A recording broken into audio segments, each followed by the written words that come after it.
అనుదినము రమణులతో 14వ భాగం మొదలు పెడదామండి. శ్రీ దేవరాజ మొదలయ్యార్ గారి మాటలలో 8:12:45 మధ్యాహ్నం. భగవాన్ అడిగిన కొన్ని సంస్కృత పుస్తకాలు తేవడానికి నేను పాఠశాలకు వెళ్లినప్పుడు హాలులో జరిగిన ఒక సంఘటన ఇక్కడ తెలియజేస్తున్నాను. కుమారి కామదీన్ అంటే ఇప్పటి మిసెస్ మైకైవర్ ఒక స్త్రీ పక్కన కూర్చుని ఉంది. ఆ స్త్రీ సమాధి స్థితిలో ఉండగా ఆమెకు భగవంతుడైన నారాయణుడు కలకండనిచ్చాడట. ఇందులో ఏ మోసమూ లేదని, ఆమె చేతిలోకి ఆ కలకండ ఎవరికీ తెలియని విధంగా వచ్చిందని కామదీన్ అభిప్రాయం. నాకు ఆ కలకండలో ఒక ముక్క ఇచ్చారు. ఈ సంఘటనను కెఏ మెహతా అని ఇట్లా వ్రాసి ఉన్నారు. 8/12/1945 మధ్యాహ్నం 3:45 50 ఏండ్ల గుజరాతీ వితంతువును, ఆమెతో 8-10 ఏండ్ల ఆడపిల్లలిద్దరినీ చూశాను. వారు స్త్రీల కోసం ప్రత్యేకించిన స్థలంలో మొదటి వరుసలో కూర్చుని ఉన్నారు. ఆమె సమాధి స్థితిలో ఉండడాన్ని నేను గుర్తించాను. కొన్ని నిమిషాల తర్వాత ఆమె కాళ్లు చాచకుండానే సమాధి స్థితిలోనే వెనక్కి ఒరిగింది. హాలులో ఉన్నవారు ఆమెకు అది మూర్ఛ ఏమో అని అనుకున్నారు. కానీ ఆ పిల్లలిద్దరూ ఆమె సమాధి స్థితిలో ఉందని, అలా చాలాసార్లు జరుగుతూ ఉందని చెప్పారు. వాళ్ళిద్దరూ హాజీ మారే ఘోర్ ధాయా లీలా లేర్ అంటూ ఒక గుజరాతీ భజనను చక్కగా పాడడం ప్రారంభించారు. అంతసేపు భగవాన్ ఆ మహిళనే పరిశీలిస్తూ, పాటను మెచ్చుకుంటూ తన మోకాలిపై పాటకనుగుణంగా తాళం వేస్తూ ఉన్నారు. భగవాన్ ఏ పాటపై ఇంత శ్రద్ధ చూపడం నేనెప్పుడూ చూడలేదు. కొన్ని నిమిషాలయ్యాక ఆమె ఎవరి సహాయమూ లేకుండానే సరిగ్గా కూర్చుని ఆ సమాధి స్థితిలోనే గుజరాతీలో గొణగడం ఆరంభించింది. నేను ఆమెకేమైనా దృశ్యం కనిపించిందా అని అడిగాను. ఆమె హిందుస్థానీలో అవునవును, ఆ హాలులో ఉన్న వారందరికీ నారాయణ భగవాన్ ఒక సందేశాడని చెప్పింది. అందరూ కళ్ళు మూసుకుని ఏ ప్రవృత్తి లేక నిశ్చలంగా ఉంటే అక్కడ ఉన్న వారందరికీ నేను దర్శనమిస్తున్నానని ఆ సందేశం. ఆ విషయాన్ని భగవాన్కు నేను అనువదించి చెప్పాను. ఆమె భగవాన్ వైపుగా తలను కొంత వాల్చి చేతులను జోడించి 2-3 నిమిషాల సేపు ఉంది. ఆ తరువాత ఆమె ఒక కలకండ పలుకును తన దగ్గర కూర్చున్న 2 పిల్లలతో ఒకరికి ఇవ్వడం చూశాను. అంతకుముందు ఆమె 2 చేతులు వెల్లకిలా త్రిప్పి ఉండగా అవి ఖాళీగానే ఉన్నాయి. నేను ఆ కలకండ పలుకులేమిటి, అది ఆమె చేతుల్లోకి ఎలా వచ్చిందని ఆ పిల్లల్ని అడిగాను. ఇది నారాయణ భగవాన్ ఆమెకిచ్చిన ప్రసాదం.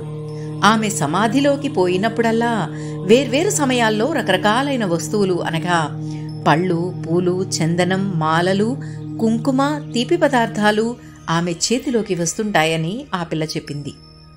తనకలాంటి స్థితులు తన 60 ఏట నుంచి కలుగుతున్నాయని ఆ మహిళ చెప్పింది.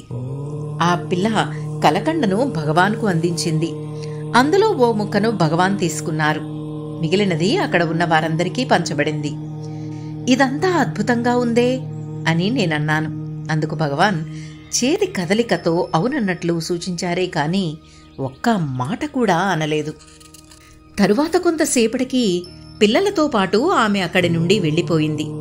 వెళ్లే ముందు భగవాన్కు నమస్కరించి వారి ఆశీస్సులను, తాను తిరిగి బొంబాయి వెళ్లడానికి వారి అనుమతిని కోరింది. ఆమె ఆ ఉదయమే ఆశ్రమానికి వచ్చిందని, సాయంత్రం వెళ్లిపోయిందని నేను తెలుసుకున్నాను.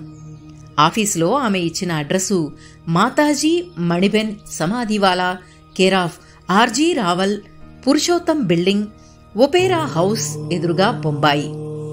9/12/45.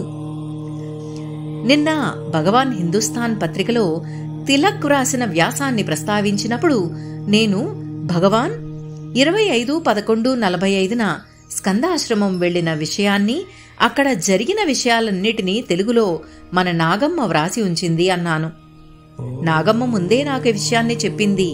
ఈ ఉదయం నాగమ్మ ఆ రచనను తీసుకువచ్చి భగవాన్కు చూపిస్తే వారు కొంచెం చదివి, ఆమెనే చదవనీయండి, మనమందరం విందాం అంటూ ఆ కాగితాన్ని ఆమెకిచ్చారు. అది ఆమె చదవడం మొదలుపెట్టకముందే భగవాన్ మాతో వేరే విషయాలను గురించి మాట్లాడడం మొదలుపెట్టారు. భగవాన్కు ప్రత్యేకంగా ఒక ఆశ్రమం నిర్మించాలని పాత భక్తుడైన కందస్వామి కుతూహలపడ్డాడు. అతడు కొండమీద అడవిలో చాలా స్థలాలు పరిశీలించి చిట్ట చివర ఇప్పుడు స్కందాశ్రమం ఉన్న తావును ఎన్నుకున్నాడు. అందుకు అంగీకారం తెలిపిన తరువాత కందస్వామి పొదలతో కిక్కిరిసిన అడవిని బాగు చేయడం ప్రారంభించారు. ఆ సమయంలో ఇంకొకరి సహాయం లేకుండా అతను చేసిన శ్రమ ఫలితమే మన ఈ స్కందాశ్రమం. భగవాన్ ఇంకా చెబుతూ, మొట్టమొదట ఆ స్థలం ఉన్న స్థితిని మీరు ఊహించను కూడా లేరు. మానవులకు అసాధ్యమైన ప్రయత్నం చేసి నలుగురు మనుష్యులు కూడా చేయలేని పనిని కందస్వామి ఒక్కడే చేశాడు. అక్కడ ఉన్న ముళ్ల పొదలనన్నిటినీ తొలగించి రాళ్లను బండలను సమతులంగా తీర్చి అక్కడ ఒక ఆశ్రమాన్ని నిర్మించి దీనికోసం ఒక తోటను కూడా పెంచాడు. అక్కడ నాటడానికి మేము 4 కొబ్బరి చెట్లను సంపాదించాం.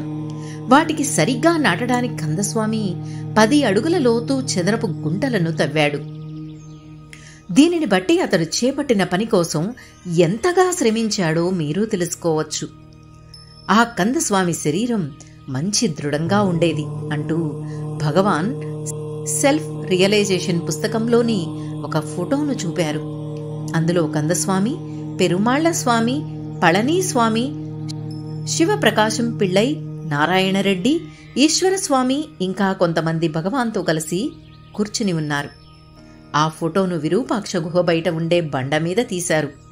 భగవాన్ తామే ఇంకా మాట్లాడుతూ, ఈ ఫోటోలో కందస్వామి పీలగా బలహీనంగా కనిపిస్తాడు.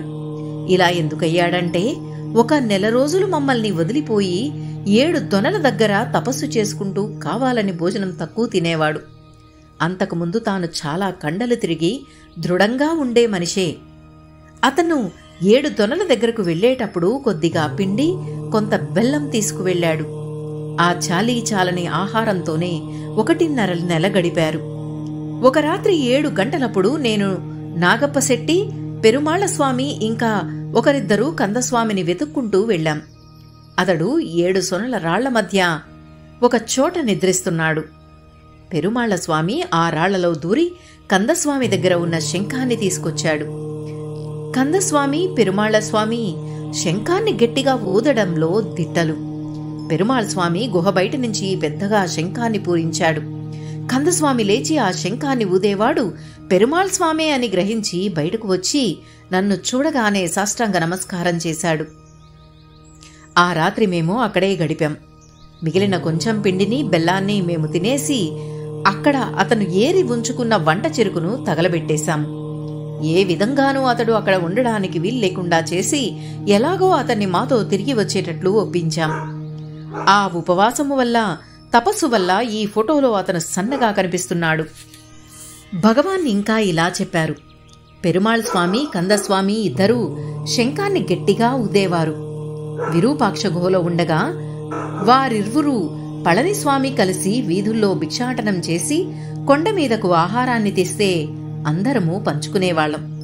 పెరుమాళ్లస్వామి వాళ్లతో కలవకముందు పళనీస్వామి, అయ్యాస్వామి, కందస్వామి ముగ్గురు సత్రానికి వెళ్లేవారు. అక్కడి మణేదారు వారికి భోజనం పెట్టేవారు. పెరుమాళ్లస్వామి వాళ్లతో చేరిన తరువాత సత్రం ముణేదారు ఇంకో మనిషి ఎందుకు అని వారిని ప్రశ్నించనారంభించారు. వారితో పెరుమాళ్లస్వామి ఇంక మీద ఎవ్వరూ సత్రానికి వెళ్లకూడదని, సత్రం మణేదారు దానధర్మాల మీద ఆధారపడకుండా ఊళ్ళోకే పోయి భిక్షమెత్తాలని నిర్ణయించారు. ఆ విధంగా 4-5 బయలుదేరుతూ ముందుగా శంఖాలను మ్రోగించేవాళ్లు. ఈ శంఖానాదం భగవాన్ అనుచరుల భిక్షాటనకై బయలుదేరుతున్నారని ఊరిలోని వారికి హెచ్చరిక. వారు కొండ దిగగానే ఇంకోసారి శంఖాలు ఊదేవారు. వీధిలో ప్రవేశించకముందు 3వసారి శంఖధ్వని మోగేది.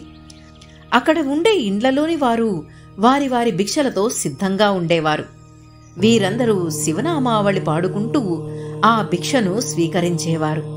అలా సేకరించబడిన ఆహారము భగవాన్ చెంత చేరిన వారందరికీ కోతులు మొదలగు వానికి సరిపడి ఉండేది.